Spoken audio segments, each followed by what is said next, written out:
Hello, this is the luckiest maths teacher in the world. Thank you so much for tuning into this video, and by the end of it you should be able to graph any hyperbola.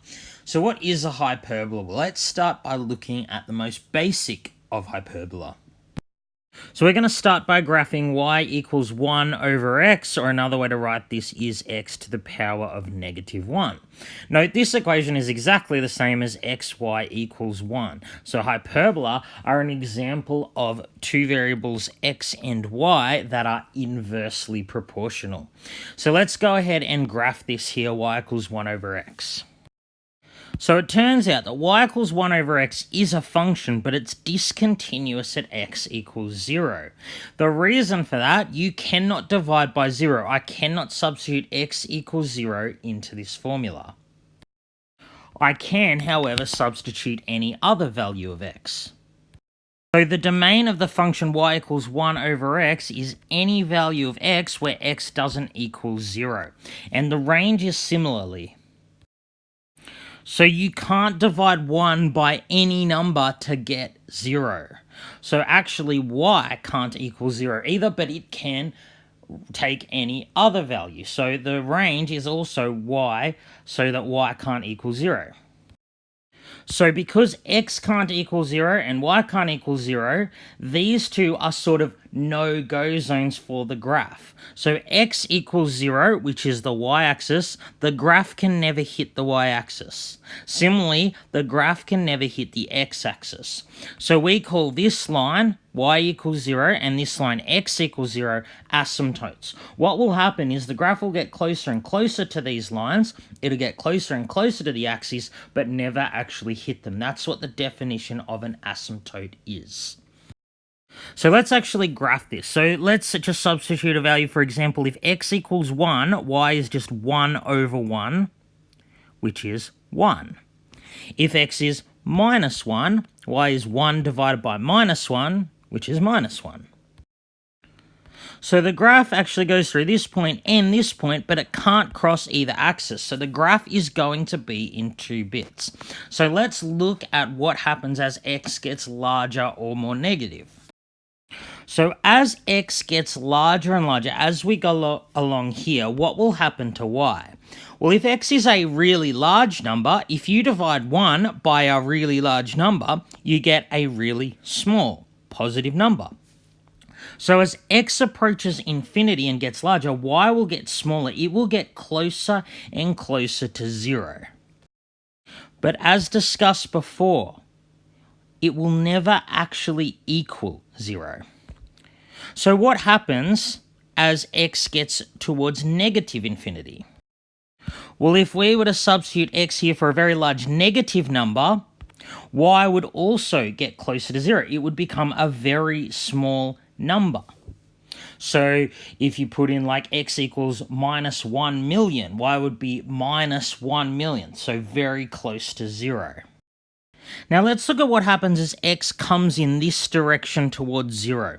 So what we're saying is x approaches 0 from the right-hand side. So if x is a very small positive number close to 0, y will be a very large positive number. If you divide, say, 1 by 1 millionth, you get 1 million. If x is a very small positive number, y is a very large positive number. On the other hand, as x is a very small negative number close to 0, y becomes a very large negative number. So using this, we can graph y equals 1 over x. So putting this all together, we get these graphs here. In fact, both of them make up the one graph y equals 1 over x. It's just in 2 pieces. So these asymptotes here are never touched. So just as we learned in a previous lesson, just as we did with cubics, if we know the graph of y equals 1 over x, the most basic hyperbola, we can just use transformations to graph other hyperbola. So let's now look at an example of that. So we're going to look at graphing any hyperbola of the form y equals a over x plus b plus c. So we'll start with b and c because we know what they do. We know that this number here, b, shifts it left or right. it's always in the opposite order that you'd expect. If B is positive, it shifts the graph left, and if it's positive, it shifts the graph right. We know this one shifts the graph up and down. So what do we mean by shifting the graph up or down or left and right? Well, let's think of it as shifting the asymptotes left or right or up or down. So remember I said that we can't have the bottom of a fraction equaling 0. So I can't substitute x equals minus b here. That would make the bottom 0. So x equals minus b, that's going to be the vertical asymptote. So as I alluded to before, we can't have this fraction here equaling 0. Remember in the previous one, y couldn't equal 0. So if this can't equal 0, y cannot equal c.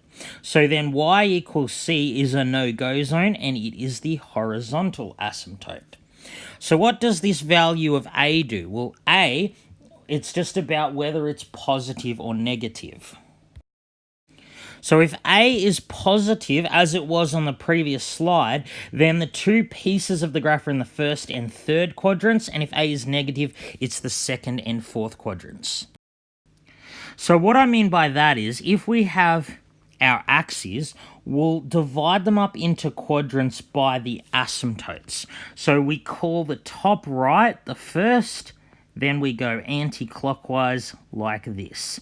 So if A is positive, the two pieces of the graph are in these two quadrants, and if A is negative, it's in those two quadrants. Let's now look at an example. So let's graph this equation here. It's in the form A over x plus b plus c, so it is going to be a hyperbola. So let's start by plotting the asymptotes. So we know that this number here tells us about the vertical asymptote. So b is minus 3. So the vertical asymptote here is x equals 3. Because if I substitute x for 3 here, it would make the bottom equal to 0. So the vertical asymptote, we can't have this fraction equaling 0. So the vertical asymptote is just y equals minus 2. Of course, here, c is minus 2. So let's plot these asymptotes. Okay, so the value of a, the number on top of the fraction, is minus 2. Now, because a is negative, it'll be in the second and fourth quadrants. So it will be over here and here. So what will happen? It will get closer and closer to, but never hit the asymptotes. So we make sure we put arrows at the end because it goes on forever. Now let's find the x and y-intercept of this hyperbola here. Note, hyperbola don't always have an x-intercept, they don't always have a y-intercept, only sometimes they do. So if I wanted to find the y-intercept, that's pretty easy. I just let x equal 0. So I'd get minus 2 over x, which is 0, minus 2, and that gives me negative 1 and 1/3. So now if I want to find the x-intercept, I just let y equal 0 and solve this equation here. It might be easiest to just solve in your head. If not, we're going to add 2 to both sides and then multiply each side by x minus 3. Now you should be able to solve it from there. You can divide each side by 2 and then you get x equals 2. So we have our intercepts there, so we know that the graph is going to look like this. It gets closer and closer to, but never actually hits the asymptotes. And then we're done. Alright, thank you so much for tuning into this video. This has been the luckiest maths teacher in the world. Have a great day.